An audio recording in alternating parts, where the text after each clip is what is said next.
ہم فرماتے ہیں اِنَّا أَعْطَيْنَاكَ الْكَوْثَرَ، تو یہ جو کوثر ہے اس کے اندر امام راضی نے لکھا امت کی کثرت بھی شامل ہے، اس کے اندر حضور کے معجزات کی کثرت بھی شامل ہے، اس کے اندر اللہ نے جو حضور کو لازوال حسن عطا فرمایا اس حسن کی کشش بھی موجود ہے، اس کے اندر اللہ تعالیٰ نے جو محبوب کو بے شمار اختیارات عطا فرمائے ان اختیارات کا ذکر بھی موجود ہے، اس کے اندر حضور کی جو رفعت ذکر اور حضور کے ذکر کی بلندی کی جو بات ہے وہ بھی اس کے اندر موجود ہے۔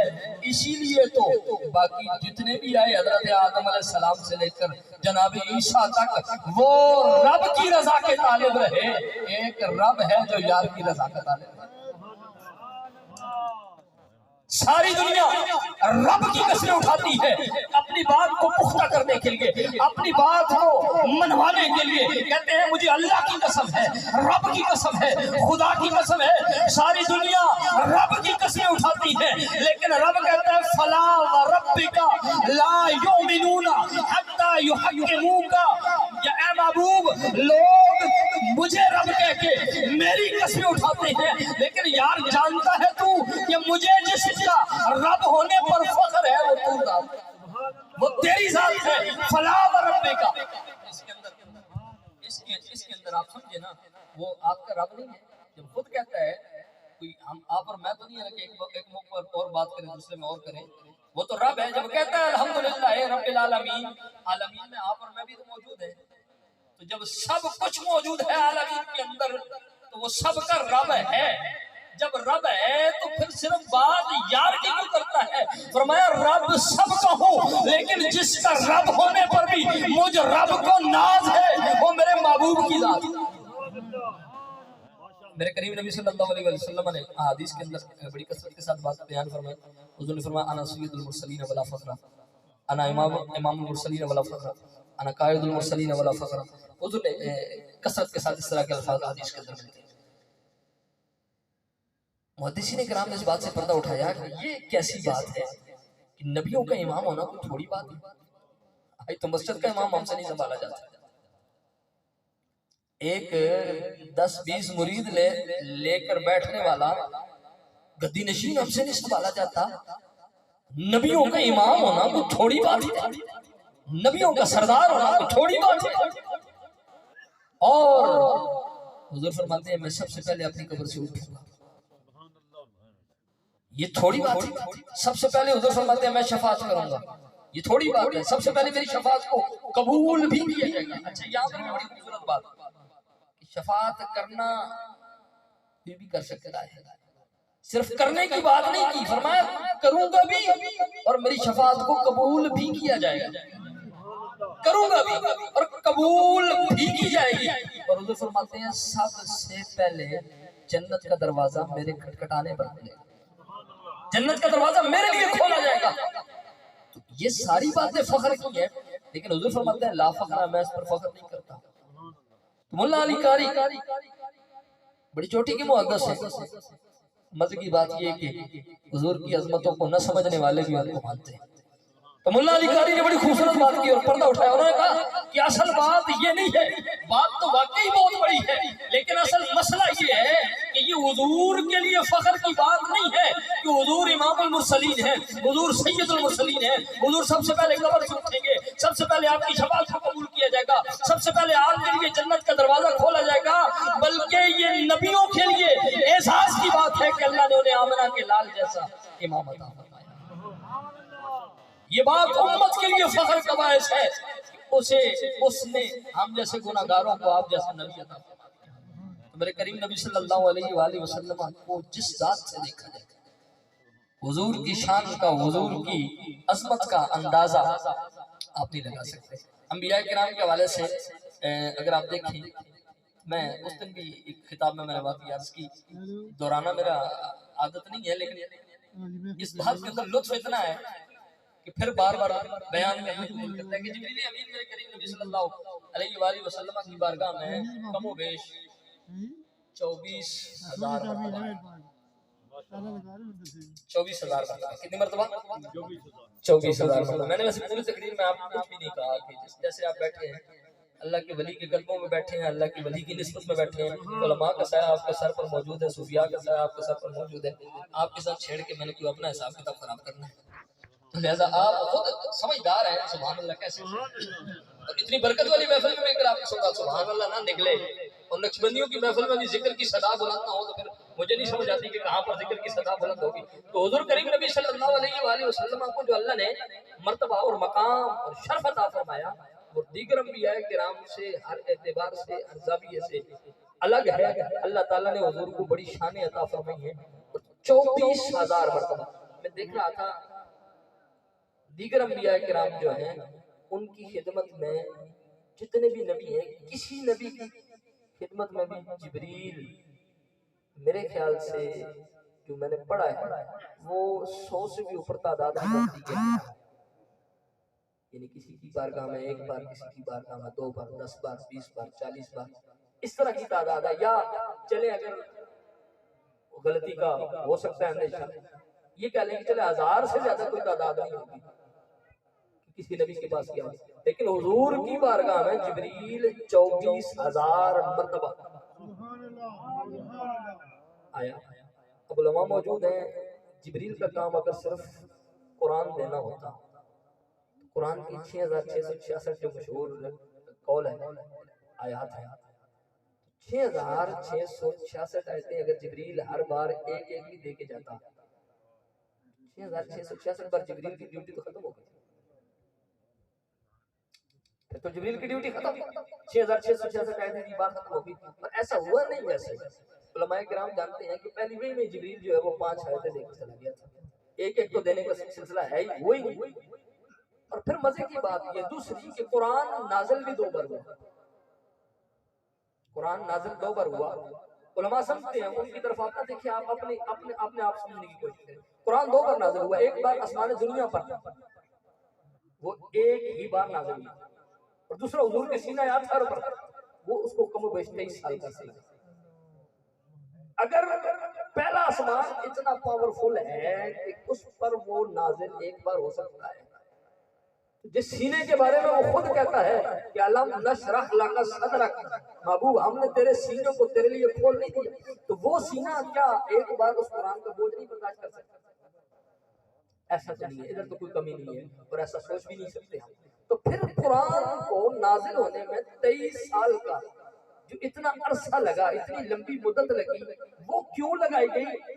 اور قرآن مجید کی جو 6,666 آیتیں تھیں, اتنی مدت تک جبریل لاتے رہے, اور 24,000 مرتبہ جبریل اکیلے حضور کی بارگاہ میں حاضر ہوئے, کبھی داہیہ قلبی کی صورت میں, کبھی کسی صورت میں, کبھی دیہاتی کی صورت میں, کبھی جناب سفید لباس, سیاہ داڑھی, وہ جو حدیث پاک موجود ہے علماء جانتے ہیں کہ اصطلح علینا رجل, کہ حضرت عمر فرماتے ہیں کہ ہم پر ایک مرد جو ہے وہ ظاہر ہوا, جس کی جو سفید لباس تھا, سیاہ داڑھی تھی. تو حضرت جبریل علیہ السلام وہ دین کے معاملات سکھانے کے لیے آئے. تو جبریل امین اتنی بار حضور کی بارگاہ میں آئے, کبھی آپ نے سوچا؟ اور باقی انبیاء کرام کا اگر مجموعی اعتبار بھی لگایا جائے تو اتنی بار نہیں گئے جتنا اکیلے حضور کی بارگاہ میں آ گئے. اس کی وجہ یہ ہے کہ جو ہم یہ سمجھتے ہیں وہ یہ کہ اللہ تعالیٰ کی بارگاہ سے جبریل جب حضور کی بارگاہ میں آتے تو جبریل کا چونکہ مکان سدرہ ہے, سدرۃ المنتہا ہے نا جبریل کا مکان, وہاں پر جبریل امین قیام پذیر ہے, وہاں رہتے ہیں جبریل امین جیسا ان کی شان کے لائق ہے. تو جبریل سدرہ کی بلندیوں پر جا کر بھی اسے وہ سکون میسر نہیں آتا تھا جو یار کے قدموں میں ملتا تھا. اس لیے جبریل سدرہ کی بلندیوں سے بار بار کسی نہ کسی ذریعے سے, کسی نہ کسی بہانے سے حضور کی خدمت میں آتا جاتا, حضور کی بارگاہ میں حاضر ہوتا, کبھی صبح, کبھی شام, کبھی دوپہر کو, کبھی محرم ہے, کبھی سفر ہے, کبھی رجب ہے, کسی صورت میں, کسی کیفیت کے اندر ہر وقت جبریل حضور کی بارگاہ کے چکر اسی لیے لگاتا رہا کیونکہ جبریل کو بھی در یار کے علاوہ کہیں سکون نہیں.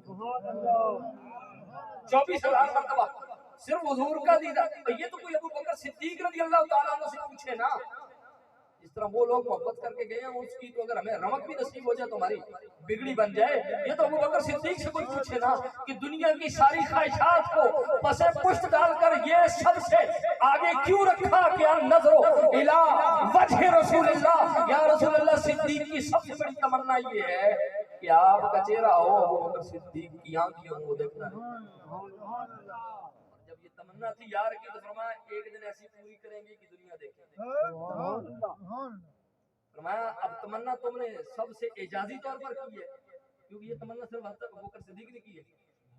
فاروق اعظم رضی اللہ تعالیٰ عنہ، عثمان غنی رضی اللہ عنہ، غلام سب کے ہیں، حضرت مولا علی، دیگر صحابہ کرام، یہ طلب سب کی تھی لیکن جس کا اظہار کیا وہ ابو بکر صدیق نے کیا. تو میں اب آپ نے اظہار کر دیا ہے تو ہو بھی یار ہو بھی محبوب، آپ کی تمنا کو پورا بھی کیا جائے گا اور ایسے کریں گے. مولانا صاحب یہ آپ دیکھیں حضرت مولا کائنات کی گود ہے، حضور کا سر ہے، اثر سے لے کر مغرب تک کے درمیان کا وقت ہے. اتنی دیر ہے سورج غروب ہوا، مولا کائنات کے آنکھوں سے آنسو گرے، حضور اٹھ کے سورج لوٹ آیا، نماز ادا کی، وہ تفصیل کے ساتھ عمل کیا ہے. تو جس نے حضور کا سر انور گود میں رکھ کر عصر سے لے کر مغرب تک کے وقت کے درمیان حضور کے چہرے کو ٹک ٹکی باندھ کر دیکھا ہے، ہم اسے علی کہتے ہیں. اور جو 3 دن 3 راتوں تک صرف چہرہ یار دیکھتا رہا اسے ابو بکر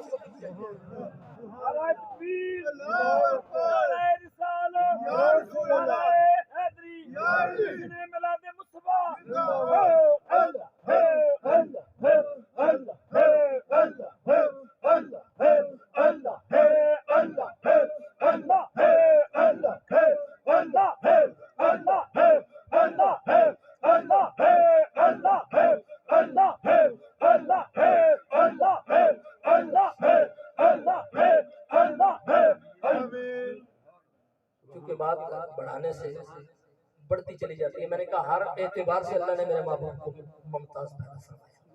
حضور کی ہر شان دوسروں سے الگ ہے، حضور کا ہر مقام دوسروں سے الگ ہے. اب اگر مراتب بھی دیکھ لیں، اللہ تعالیٰ نے کئی مخلوقات کو پیدا کیا تو ہر مخلوق کا اپنا ایک مرتبہ ہے.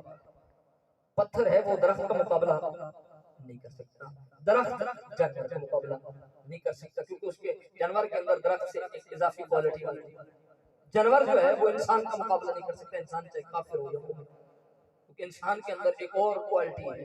پھر عام انسان کسی مومن کا مقابلہ نہیں کر سکتا کیونکہ مومن پر اللہ کا خصوصی کرم ہے. پھر عام مومن کسی ولی کامل کا، کسی عام ولی کا مقابلہ نہیں کر سکتا کیونکہ اس کو اللہ نے اپنی دوستی کے لیے چن لیا ہے. پھر عام ولی کے اندر بھی پھر درجات ہیں، کوئی غوث ہے، کوئی قطب ہے، کوئی ابدال ہے، کوئی کلندر ہے، کوئی غوث اعظم ہے.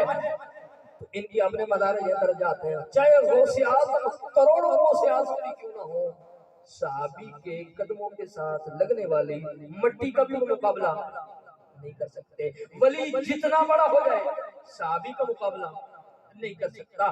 صحابی جتنا بھی بڑا ہو جائے، الحمدللہ تعالیٰ علیہ سنت سے تعلق ہے، احتیاط سے باتیں کریں گے. صحابی جتنا بھی بڑا ہو جائے، چاہے ابو بکر صدیق ہی کیوں نہ ہو، وہ کسی بھی نبی کا، حضور کا نہیں، کسی بھی نبی کا، چاہے آدم سے لے کر عیسیٰ علیہ السلام تک کسی نبی کی ذات کو اٹھا لیں، صدیق اکبر بھی کیوں نہ ہو، کسی نبی کا مقابلہ نہیں کر سکتے. نبیوں میں بھی اللہ نے پھر درجات عطا فرمائے اور ان 1,00,000 کم و بیش 24,000 انبیاء کرام میں 313 یا 314 رسولوں کو چنا. اب جو 1,00,000 کم و بیش 24,000 نبی اگر سارے ہی برابر تھے تو پھر 313 کو چننے کا مقصد کیا؟ بات آپ کی سمجھ میں نہیں ہے. ہم حضور کی مراتب کی بات کر رہے ہیں، حضور کی شان کی بات کر رہے ہیں. تو پھر اگر سارے نبی ہی مراتب میں برابر تھے یا سارے انسان مراتب میں برابر ہوتے ہیں، حالانکہ ایسے نہیں ہے، تو پھر 1,00,000 کم و بیش 24,000 میں سے 314 یا 313 کو چننے کی ضرورت کیا تھی؟ اور پھر 313 یا 314 میں بھی بس نہیں کی، ان میں سے 5 اولے العزم کو چنا. ان میں سے بھی چار کو کتابیں دے دی، ان چاروں میں سے جس کو چنا اسے آمنہ کا لال. اب کوئی پتھر کہے کہ میں درخت جیسا ہوں، کیا خیال ہے؟ عقل مند یا کوئی عقل مند درخت کہے میں جانوروں جیسا ہوں، کوئی جانور کہے میں انسانوں جیسا ہوں، کوئی انسان کہے میں اللہ کے ولی جیسا ہوں، کوئی ولی کہے میں غوث قطب ابدال قلندر جیسا ہوں، کسی ولی کے مرتبے کی بات کر لے. کوئی غوث قطب ابدال کہے. ویسے آج کل بڑے سیانے لوگ بن رہے ہیں اور سیانہ بننے کی کوشش کرتے ہیں، لیکن نقصان اپنا کرتے ہیں، حضور کے صحابہ سے مقابلہ کرنے کی کوشش کرتے ہیں. لیکن کوئی ولی اگر عقل مند ہو، اور ہوتا ہی عقل مند ہے ولی، جو عقل مند نہ ہو، جس کے پاس دین نہ ہو، ادب نہ ہو، پھر وہ ولی نہیں ہوتا. تو وہ صحابی کا مقابلہ کرنے کی بات نہیں کر سکتا. صحابہ میں بھی جو 4 ہیں، باقی کوئی ان 4 کا مقابلہ نہیں کر سکتا. ان 4 میں سے کوئی علی ہے، کوئی عثمان ہے، کوئی عمر ہے، یہ تینوں بھی ابو بکر صدیق کا مقابلہ نہیں کر سکتے، کیونکہ امت کا اجماعی مسئلہ ہے، اجماعی عقیدہ ہے کہ افضل البشر بعد الانبیاء جس ہستی کو مرتبہ حاصل ہے وہ ابو بکر صدیق کی ذات ہے. یہ ان کا مقابلہ نہیں کر سکتے. ابو بکر صدیق ہو، دیگر صحابہ کرام ہو، ساری انسانیت کے لوگ ہو، جو 1 لاکھ کم و بیش 24,000 انبیاء کرام ہے، ان میں سے کسی ایک نبی کا بھی، میں ادنا کا لفظ استعمال نہیں کرتا، جتنے بھی انبیاء کرام ہے کسی کا مقابلہ نہیں کر سکتے. اور سارے نبی 314 یا 313 رسولوں کا ہم مثلی کا دعویٰ نہیں کر سکتے. 313 میں سے 4 کتاب والے ہیں. ان 4 کتاب والوں میں سے بھی رب نے جسے محمد بنایا ہے، جسے احمد بنایا ہے، جسے یاسین و طٰہٰ بنایا ہے، وہ تنہا آمنہ کے لال کی. نبیوں میں حضور کے جوڑ کا کوئی نہیں. تو پھر 14ویں صدی کے بعد کوئی ملا اٹھ کے کہے کہ ہم حضور جیسے ہیں، یا عمل کرتے کرتے نبی سے بھی آگے نکل جاتے ہیں. پتہ نہیں تمہاری گاڑی کی بریکیں فیل ہیں کہ جو نبی کی ذات کو بھی نہیں دیکھتی ہے، نکل جاتے ہیں آگے. وہ نکلنے والے اور ہیں. صحابہ کرام نے یہی درس دیا کہ جو نگاہیں یار کے در پہ چھک جاتی ہیں انہیں مرتبہ مکمل. حضور کی ہر صفت بے مثل و بے مثال ہے. اور آخری بات کہ حضور کا جو نام ہے نا، نام، باقی تو باتیں بہت بڑی ہیں نا، حضور کے نام جیسا کائنات کے اندر کسی کا نام نہیں. کام کسی نے کہا تھا نا، قاسمی نے کہا تھا کہ کام کو چھوڑ کے ہم نام کے پیچھے میں آتا، وہ شجر بوئے نہیں جن کے سفر مانگتے ہیں. فرمایا کہ وہ جو ہے وہ کام کی بات تو بعد میں ہے نا، حضور کے نام جیسا کسی کا نام نہیں. حضرت جناب عبد المطلب سے پوچھا گیا کہ یہ تو پہلے کسی کا ایسا نام نہیں تھا. علامہ نبانی نے لکھا ہے کہ یہ ایسا تو پہلے کسی کا نام نہیں تھا، آپ نے ایسا نام کیوں رکھا؟ کہتے مجھے یقین ہے کہ اللہ تعالیٰ میرے بیٹے کو وہ شان عطا فرمائے گا کہ پہلے بھی اور بعد والے میرے بیٹے کی تعریف کریں. حضور کا نام نامی اس نگرامی محمد. میں نظرت المجالس کے اندر دیکھ رہا تھا، انہوں نے لکھا بڑی خوبصورت بات کہ ایک یہودی تھا، اس نے دیکھا حضور صلی اللہ علیہ وسلم کا تورات کے اندر 4 مقامات پر نام لکھا ہوا ہے.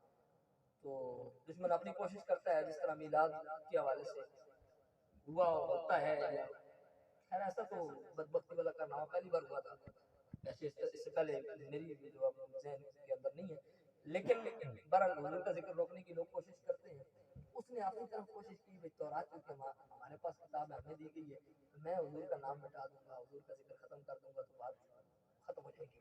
اس نے 4 مقامات سے حضور کا نام ختم کر دیا. صبح اٹھ کر دوسرے دن جب تورات کھولی تو 8 مقام پر حضور کا ذکر. اب تو کیسے چلی یہ روایت اسرائیلی ہے، کمزور ہے، نظر المجالس کے اندر ہے، فلان کے اندر ہے، فلان کے اندر ہے.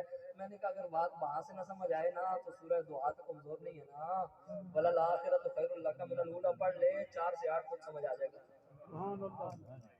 4 سے 8 خود سمجھ آ جائے گا، کیونکہ پہلے سے تیری محبوب گھڑی بہتر ہوگی. پہلے 4 بار لکھا تھا، دشمن نے مٹایا. اب لوگ کہتے ہیں تم اور چڑھانے کے لیے ذکر کیوں کرتے ہو؟ میں نے کہا جب رب 4 کو 8 اور پھر 8 پر بات کرتے ہیں 8 سے بدبختی اپنی بدبختی میں بڑھتا چلا جاتا. اس نے 8 سے بار مٹایا تو پھر دوسرے تیسرے دن دیکھا تو 12 مرتبہ لکھا ہوا.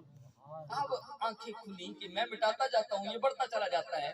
میں دیکھوں تو صحیح جا کے کہ وہ نبی ہے کیسا کہ جس کا نام مٹاتا ہوں اور ذکر بڑھتا چلا جاتا ہے.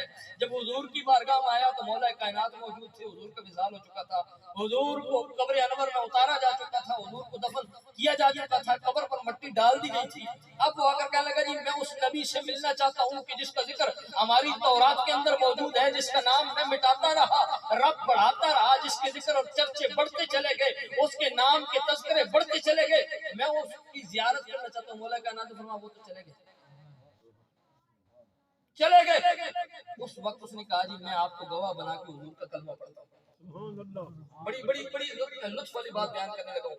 حضور کے نام کے حوالے سے وہ بات کو ختم کر. اس نے کہا جی میں آپ مجھے کلمہ پڑھائیں. کلمہ پڑھا. اس نے ایک دعا مانگی حضور کے روضہ کے سامنے. اس نے کہا یا اللہ اگر میرا ایمان تجھے قبول ہے تو اب مجھے زندہ رہنے کی ضرورت نہیں, مجھے اپنے پاس بلا. بس یہی کہتے ہوئے وہ وہاں مر گیا. اب مولا کائنات اس کو غسل بھی دیا, کفن بھی دیا, دفن بھی کیا. جو نام محمد کی تعظیم کرتے ہیں, علماء سمجھ گئے, جو نام محمد کی, ذات محمد تو بڑی بلند ہے نا, جو صرف نام محمد کی تعظیم اور ادب کرے اور اس کی وجہ سے کلمہ پڑھ کے مسلمان ہو جائے, اس کے کھاتے میں نہ نمازیں ہو, نہ حج ہو, نہ زکوٰۃ ہو, نہ روزے ہو, کچھ بھی نہیں ہو, صرف نام محمد کا ادب ہو, رب اسے بھی یہ شان عطا فرماتا ہے کہ علی سے غسل کوئی اور نہیں دے گا, غسل بھی تو دے گا, کفن بھی تو دے گا اور دفن بھی تو کرے گا.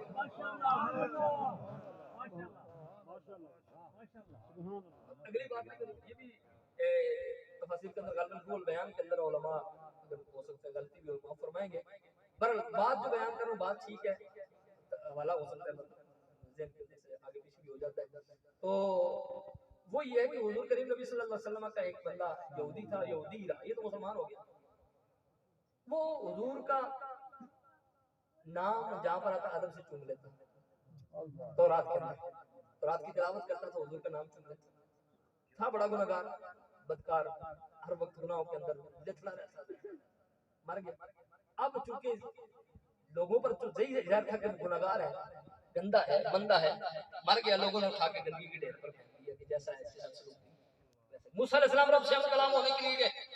جب رب سے ہم کلام ہونے کے لیے فرمایا ہمارا ایک محبوب ہے, اب مجھے آپ بتائیں نا کہ وہ نمازیں پڑھنے کی وجہ سے محبوب نہ, وہ تو کرتے ہی نہیں تھا, اگر کرتا تو گندگی کے ڈھیر پر پھینکتا. اس نے روزے رکھے, حج کیے, زکاتیں دی. جب ان کی یہ نہیں ہے کہ یہ بالکل چھٹی ہو گئی ہے آپ کو, میں بتا رہا ہوں کہ یہ ہیں, لیکن جہاں بات بننی ہے وہ حضور کی ذات ہے. تو وہ ہوا ایسے کہ اس نے مر گیا, اس کو پھینک دیا گیا. موسیٰ علیہ السلام آئے, فرمایا اس کو کیوں پھینکا ہے؟ کہا جی بڑا گندا کردار تھا, اس نے پھینک دیا. حیرت کی بات ہے, مخلوق کہتی ہے گندا تھا, رب کہتا ہے یار ہے, وہ کہتا ہے یار ہے, یہ کہتے ہیں گندا تھا. خیر آپ نے اٹھایا, مالک کی بات تو ماننی تھی, غسل دیا, کفن دیا, دفن کر دیا. رب سے پوچھا مولا یہ کیا کرتا تھا کہ جس کی وجہ سے تو محبوب کہتا ہے دنیا والے اسے گندا کہتے ہیں؟ ہمیں دنیا والوں کے سامنے اس کا ظاہر تھا, وہ ظاہر پر نظر رکھتے تھے, انہوں نے ظاہر کو دیکھا اور ظاہر پر نظر رہی. ظاہر اس کا اتنا اچھا نہیں تھا, لیکن جب بھی یہ اپنی نبی پر اتری ہوئی کتاب کی تلاوت کرنے کے لیے اس کو کھولتا تھا, جہاں میرے یار کا ذکر آتا تھا ادب سے میرے یار کے نام کو چوم لیا کرتا تھا. ہم نے یار کے نام کو چومنے کی برکت سے اسے اپنا محبوب بنا لیا ہے. اور جو حضور کا نام چومے, موسیٰ علیہ السلام کا امتی ہو, بڑی باری بات کرنے لگا ہوں, جو حضور کا نام چومے, موسیٰ علیہ السلام کا امتی ہو, کلمہ بھی موسیٰ علیہ السلام کا پڑھے, وہ بھی گناہگار, بدکار ہو, سیاکار ہو, گناہوں کے اندر ڈوبا ہوا ہو, ساری مخلوق اسے انتہا درجے کا گندا تصور کرتی ہو, یہودی ہو, موسیٰ علیہ السلام کا کلمہ پڑھنے والا ہو, رب یہ شان عطا فرماتا ہے مر جائے تو پیغمبر کو کہتا ہے دنیا والوں نے چھوڑ دیا ہے, چھوڑ دے, لیکن ہم بھی نہیں چھوڑیں گے, تو بھی نہیں چھوڑے گا. جا موسیٰ اگر کوئی ساتھ آتا ہے تو آئے, نہیں آتا تو نہ آئے, تو اس کو اٹھا گندگی کے ڈھیر سے, اٹھا گندگی کے ڈھیر سے, گھر کے اندر لاؤ, غسل دو, پاک کرو, خوشبو لگاؤ, کفن پہناؤ, پھر دفن کا بھی اہتمام کرو. اگر حضور کے نام کی تعظیم کرنے والا موسیٰ علیہ السلام کا امتی ہو تو رب یہ شان عطا فرماتا ہے کہ نبی کے ہاتھوں سے غسل بھی دلاتا ہے, نبی کے ہاتھوں سے کفن بھی دلواتا ہے, نبی کے ہاتھوں سے دفن بھی کرواتا ہے. تو آپ سوچیں آپ تو ہیں ہی حضور کے غلام, ہم تو وہ ہیں کہ جو صرف نام کی نہیں, ہم تو حضور کی ہر صفت کو ماننے والے ہیں, ہر وصف کو ماننے والے ہیں, ہر کمال کو تسلیم کرنے والے ہیں. حضور کی ذات کے حوالے سے جتنی باتیں کی جائیں, جتنی کریں, یقیناً اگر میں کرتا رہوں, علامہ صاحب کر رہے تھے, انہوں نے بھی وقت کو مد نظر رکھتے ہوئے بات کو ختم کر دیا. علامہ کامران صاحب شروع کریں, کوئی بھی شروع کرتے ہیں, ہم جیسا گناہگار, حالانکہ ہمارا پاس کچھ بھی نہیں ہے, پھر بھی بات حضور کی نہیں ختم ہوتی, کیونکہ حضور کی بات کا سلسلہ اتنا لذیذ اور اتنا میٹھا ہے کہ یہ ختم کرنے کا دل ہی نہیں کرتا. لیکن اللہ تعالیٰ نے میرے محبوب کو جو شان عطا فرمائی, جو کمال عطا فرمائی, ہم جیسے عاجز کچھ بھی نہیں بیان کر سکتے. جس جگہ پر بڑے بڑے آ کے سر جھکا لیتے ہیں اور جہاں بڑوں کے آ کے سر جھک جاتے ہیں, وہاں ہم جیسے گناہگاروں کی کیا اوقات ہے, اور ہم حضور کی توصیف اور تعریف نہیں کر سکتے اس طرح. اور یہ حضور علیہ السلام کی توصیف کی تعریف ایک محفل پاک کے آداب کے حوالے سے یقیناً علماء بھی میری اس بات پر حمایت کریں گے کہ ہمیں استادوں نے یہی بتایا ہے کہ جب حضور کا ذکر ہو رہا ہو, نعت ہے, تلاوت ہے, تلاوت جو حضور کی ذکر ہے, قرآن سارا حضور کی نعت ہم تسلیم کرتے ہیں, کوئی عالم بیان کر رہا ہے, حضور کی شان کو بیان کر رہا ہے, اللہ کا ذکر ہو رہا ہے, تو اس کو چھوڑ کر کسی کا استقبال. کیونکہ میں جب آیا تھا تو نعت کو جو روک کر نعرے لگانے شروع کر دیے. تو یہ بات ہمیں اپنی محفل میں بتانی پڑے گی اور سمجھانی پڑے گی کہ حضور کے ذکر سے کوئی نہیں بڑھا, بس حضور کی شان سے زیادہ کسی کی شان نہیں ہے. جب سے ہمیں اپنے نعروں کی عادت اور چسکا پڑا ہے نا, اسی لیے پھر ہم جو ہے وہ معاملات ہمارے بگڑ گئے. بس حضور کی بات کریں اور حضور کی بات ہی میں ہماری بات ہے. اور وہ جو کہا تھا نا میں نے مظفر وارسی صرف شعر نہیں پڑھا, وہ بڑی خوبصورت بات کی تھی کہ خود کو دوں ضرب ان سے. علامہ صاحب پروفیسر بھی ہیں, یہ ضربیں اور جو ہے وہ جمع اچھی طرح جانتے ہیں کہ خود کو دوں ضرب ان سے تو لگوں لا تعداد. ریاضی کی بات کر کے حضور کی عظمت کی بات کر دی کہ خود کو دوں ضرب ان سے تو لگوں لا تعداد, وہ جو مجھ میں سے نکل جائیں تو صفر ہو جاؤں.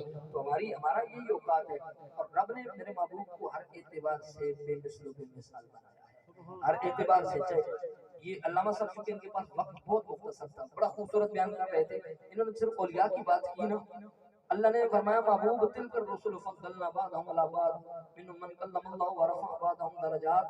ہم تو تجھے وہ شان عطا فرمائیں گے کہ نبیوں میں کوئی تیرے جوڑ کا نہیں ہوگا, تیرے صدیق جیسا کسی کا صدیق نہیں ہوگا, تیرے فاروق جیسا کسی کا فاروق نہیں ہوگا, تیرے عثمان جیسا کسی کا عثمان نہیں ہوگا, تیرے علی جیسا کسی کا علی نہیں ہوگا, تیری آل جیسی کسی کی آل نہیں ہوگی, تیرے صحابہ جیسے کسی کے صحابہ نہیں ہوں گے, تیری امت کے اولیاء جیسے کسی کی امت کے اولیاء نہیں ہوں گے. اس لیے کیونکہ یہ جیسے بھی ہیں سارے تیرے ہیں, اور اسی لیے اس نے مظفر وارسی نے کہا تھا کہ خود کو دوں, چاہے حضرت ابوبکر صدیق کی ذات ہو, اگر حضور کی ذات کو نکال دیا جائے تو پھر کچھ بھی نہیں ہے. اس لیے حضور کی وجہ سے سب کا ادب کیا کرے, حضور کی وجہ سے کسی کی ذاتی زندگی کو مد نظر نہ رکھیں, حضور کی وجہ سے سب کا ادب کریں, کیونکہ حضور ہیں تو ہمارے, حضور کے دم قدم سے ہماری ساری بہاریں ہیں, حضور کے دم قدم سے ہماری زندگی ہے. تو وقت آپ کا کافی لیا, علماء بھی یقیناً میری گفتگو ہے اس کو انہوں نے برداشت کیا, قبول کیا. آپ کو بھی جو ہے وہ ٹوٹی پھوٹی چند باتیں سنائی, اللہ تعالیٰ اس کو قبول فرمائے. اور آخر میں دعا یہی کرتا ہوں کہ انسان ہونے کے ناطے اگر اللہ تعالیٰ کی ذات کے حوالے سے محبوب کریم